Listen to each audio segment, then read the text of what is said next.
Hi there, this is Eric Steinhardt, and we are going to talk today about Plotinus on the higher and lower worlds. Again, I'm Eric Steinhardt, and you can learn more about me and my work at www.ericsteinhardt.com. So, back to Plotinus and the higher and lower worlds. Plotinus talks about two worlds very frequently in the Enneads, a higher world and a lower world, or the higher sphere and the upper sphere. And we have a higher universe and a lower universe. It should say higher and earlier and lower and later, but that's all right. So we've got this higher and lower, and the distinction is based on Plato's divided line, right? So that the higher universe is up there higher on the divided line. The lower universe is down below on the divided line. And like the divided line, right, the higher universe is the original universe, just like the forms are the original things. And the lower universe is a copy of it. That's why I should say lower and later, because the copy comes after the original.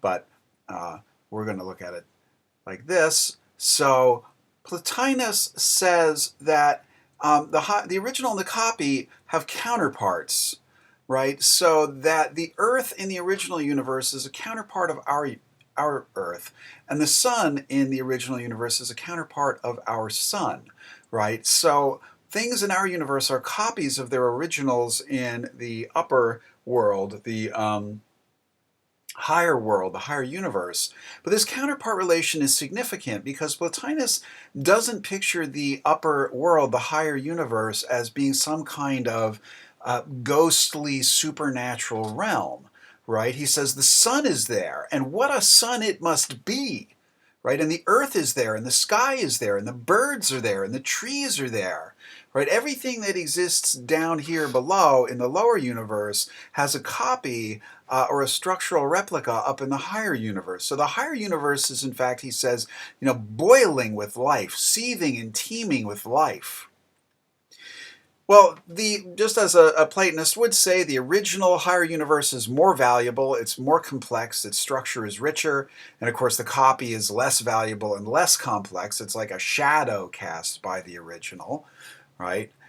But that's not what evolution tells us, right? Evolution doesn't agree with this Platonic picture. The Platonic traditional picture says that the lower comes from the higher, whereas the evolutionary point of view says that the higher comes from the lower.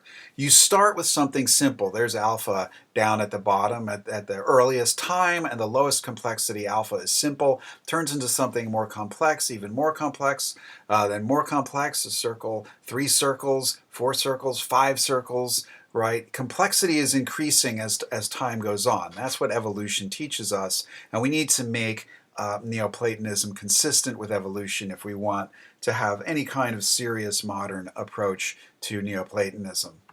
So we're gonna switch it up. We start with the lower and go to the higher, and now I've got it right. We've got the lower and earlier universe, and that's less valuable and less complex.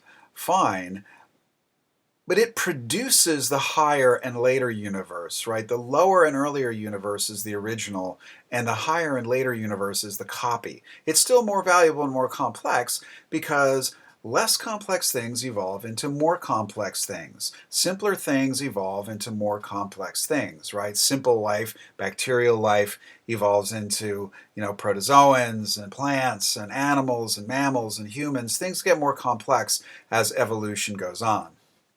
So we take this evolutionary perspective, the lower and earlier universe acts like the parent universe, the original, and it produces the higher and later universe as its offspring, its copy. And that's just really inverting the classical Platonic relation. It actually still preserves the structure of the Platonism, it just kind of turns it upside down. And that alone is enough to start to make it consistent with evolution.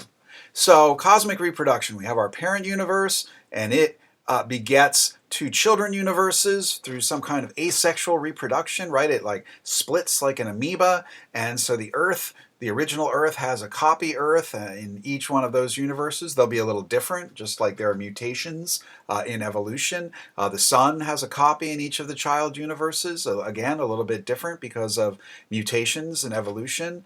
The parents, the children rather, they have children, and those are the grandchildren now of the original universe. And you see that we have this branching tree of universes as cosmic reproduction proceeds. So this is the evolution of cosmic complexity, right? We start out at the very beginning with a universe, alpha, that contains nothing. And then we go to a universe that contains just some rocks. And then we go to a universe that contains some rocks and plants. We're climbing up the stoic great chain of being here. Then we go to a universe that contains some rocks and plants and animals. Next after that are some universes that contain rocks and plants and animals and humans. Right? We started with alpha, the children contain rocks, the grandchildren contain rocks and plants, great-grandchildren contain rocks and plants and animals, great-great-grandchildren contain rocks, plants, animals, and humans, and the great-great-great-great-grandchildren, hope I got that right, contain rocks and plants and humans and animals and gods. And that's pretty much the end for the Stoics. But let's look at it this way, right? We start out with the universe alpha, and it produces a universe that contains a rock, universe 1.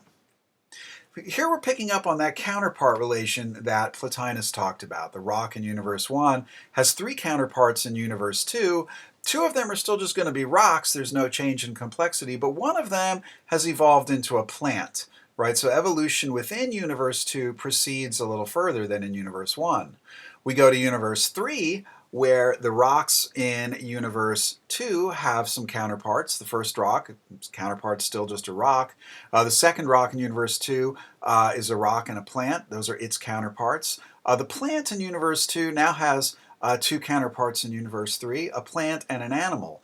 So, right, so the most complex thing in universe 2 is getting promoted or enhanced or improved or evolved into a more complex thing in the next universe. And from rocks to animals in universe 3, right, evolution proceeds further.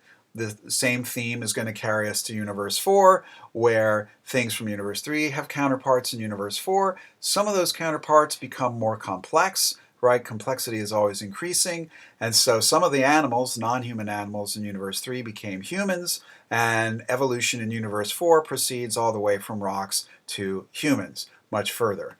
And this is the general theme, that evolution is rising up from the one to the good, from the earth to the sky, to the sun. Evolution rises up like a great tree, the world tree.